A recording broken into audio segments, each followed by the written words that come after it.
गांव देहात में अक्सर ऐसा देखने के लिए मिलता है कि डॉक्टर के पास गया, डॉक्टर ने उसको दवाई दिया और एक दिन में अगर उसको आराम नहीं मिला तो वो डॉक्टर को बदल देते हैं। क्या सच में डॉक्टर गलत होता है या हम जल्दबाजी में फैसला बदल देते हैं? बेहतरीन साथियों को नमस्कार, मैं हूं डॉक्टर विकास। आज मैं एक कहानी बताऊंगा। अक्सर लोगों को मैंने देखा है और मेरे एक मित्र हैं डॉक्टर यूपी में, उन्होंने मुझे फोन किया है, जो दोस्त ऐसे ऐसे वाला बात है। बोले क्या बात है? तो बात यह है, जो हम डॉक्टर लोग अगर बैक्टीरियल और वायरल में अगर डिफरेंट निकालते हैं तो पेशेंट को यह लगता है कि जैसे वो फीवर की पेशेंट है ना, वो तुरंत आराम खोजता है, यानी एक दिन में उसको ठीक होना है, चाहे वो फीवर 5 दिन से क्यों ना आ रहा हो।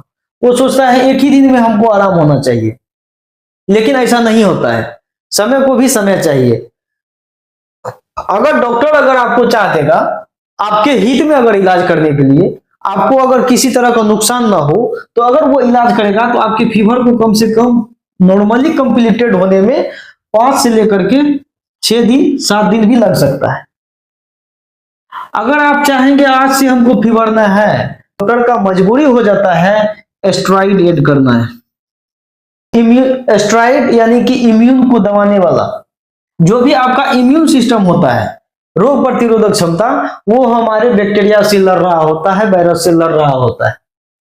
और एंटीबायोटिक के साथ में एंटीबायोटिक देगा, उसके साथ में स्टेरॉइड दे देगा। और स्टेरॉइड दे देगा तो आप एक दिन में बिल्कुल ठीक हो जाएंगे। दवाई खाते खाते आप ठीक हो जाएंगे, ऐसा भी आपको फीलिंग होगा। लेकिन ये स्टेरॉइड हर जगह गलत है। इसका भी यूज होता है, किस जगह यूज होगा इसको समझना बहुत जरूरी होता है।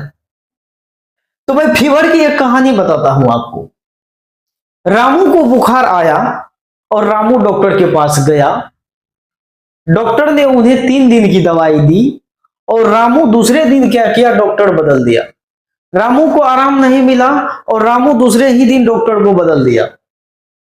दूसरे दिन डॉक्टर बदला, दूसरे डॉक्टर के पास गया, वो भी दवाई दिया, जांच कराया, उससे भी आराम नहीं हुआ और वो तीसरे डॉक्टर के पास गया। इसी तरह उसका सिलसिला चलता रहा और अंत में क्या हुआ, रामू की स्थिति पूरी तरह से खराब हो गई। कैसे खराब हो गई? पहले डॉक्टर की दवाई एक खुराक खाया, आराम नहीं मिला, दूसरे डॉक्टर के पास गया। दूसरे डॉक्टर ने उसको दूसरे तरह का एंटीबायोटिक दिया, उससे भी आराम नहीं मिला, फिर दूसरे डॉक्टर के पास गया और इसी तरह उसका सिलसिला जारी और उसका जो है बुखार ठीक नहीं हुआ। और लास्ट में रामू का शरीर पूरी तरह से कमजोर हो गया। इसका बॉडी जो है पूरी तरह से वीक हो गया।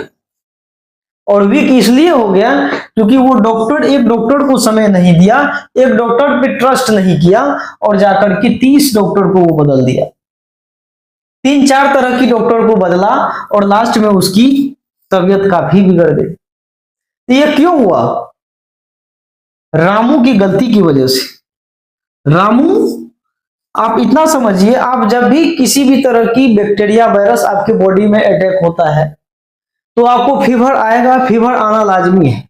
और फीवर एक जो है ना, जिसको हम फीवर बोलते हैं, यानी बुखार, यानी ज्वर, बुखार, ये अपने आप में कोई बीमारी नहीं है। ये आपके अंदर में कुछ डिसऑर्डर चल रहा है, उसका ये सिम्टम है जो आपको बता रहा है। बैक्टीरिया वायरस को मारने के लिए हमारी बॉडी का हाइपोथैलेमस टेम्परेचर, यानी जो हाइपोथैलेमस टेम्परेचर फीड करता है बॉडी का, वो एक्टिव होता है। जितना ज्यादा बैक्टीरिया का ग्रोथ होगा उतना ज्यादा ये फीवर हाई होगा। ये 100 से 103, 4, 5 भी जा सकता है। इसलिए कि बैक्टीरिया वायरस जितना ज्यादा रिप्लिकेट करेगा उतना ज्यादा ये पावर लगेगा हाइपोथैलेमस, बॉडी को टेम्परेचर करेगा ताकि वो बैक्टीरिया इस टेम्परेचर में मर सके। जैसे आप पानी को गर्म करके पीते हैं इसलिए कि उसमें जो भी कीटाणु होगा वो मर जाएगा, उसी तरह से ये भी बॉडी को टेम्परेचर करता है ताकि वो वायरस मर जाए। और उस कंडीशन में हम लोग क्या करते हैं, 20 गोली मारते हैं। 20 गोली क्यों मारते हैं? अब उसमें लेते हैं एंटीपायरेटिक, पैरासीटामोल, एनसेड भी लेता है, पैरासीटामोल लेते हैं। उस कंडीशन में हमको रिलीफ मिलता है, लेकिन वायरस रेप्लिकेट हो रहा है। और बैक्टीरिया को मारने के लिए जरूरी होता है एंटीबायोटिक्स। एंटीबायोटिक्स बैक्टीरिया को मारने के लिए होता है और एंटीबायोटिक्स बैक्टीरिया को रोकने के लिए होता है। तो बैक्टीरिया में सेल वॉल होता है, जिसको एंटीबायोटिक सेल वॉल को रोकता है, सेल वॉल बनने से रोकता है, तब जाकर के वो वायरल बैक्टीरिया रुकता है और मरता है। इस प्रोसीजर को एंटीबायोटिक में कम से कम 3 से 5 से 6 दिन लगता है। और ये एंटीबायोटिक अगर आप जैसे ओरली अगर आप यूज करते हैं मुंह के माध्यम से, एंटीबायोटिक मुंह में लिए, पेट में गया, एब्जॉर्प्शन होने में 30 मिनट से लेकर के 1 घंटा, 1 घंटा से लेकर के 1.5 घंटा से कभी कभी 2 घंटा भी लगता है। और इस प्रोसीजर को ये ब्लड के माध्यम से आपके पूरे ऑर्गेन में जाता है और जहां जहां पे बैक्टीरिया अटैक किया है, जहां जहां पे बैक्टीरिया का सेल वॉल बन रहा है, उसको ये रोकता है, उसको ये तोड़ता है, तब जाकर के आपको एंटीबायोटिक रिलीफ देता है। किस में? फीवर में। आपको यूं समझना होगा, हमारा शरीर एक मशीन नहीं है। हमारे शरीर में ये सारे प्रक्रिया होता है, तब जाकर के हमको फीवर से आराम मिलता है। और इसी प्रक्रिया के बीच में अगर हम समय को बदलते रहे, डॉक्टर को बदलते रहे, तो नतीजा क्या आएगा?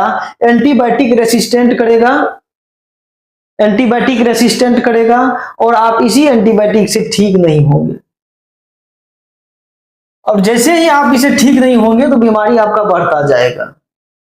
तो इसलिए जब भी कोई भी डॉक्टर आपको दवा देता है तो कम से कम उसको आप मौका देना है। समय को भी समय चाहिए। आप अधैर्य हो जाते हैं जो हमको तुरंत ठीक होना है, जैसे ही आप अधैर्य होते हैं तो आप अपने जांघ में कुल्हाड़ी मार लेते हैं। इसलिए कि हर तरह की डॉक्टर के पास जाएंगे, जांच करेगा, बजट खर्चा होगा, आपका पैसा लगेगा, समय इन्वेस्ट होगा और शरीर धीरे धीरे आपका खराब हो जाएगा।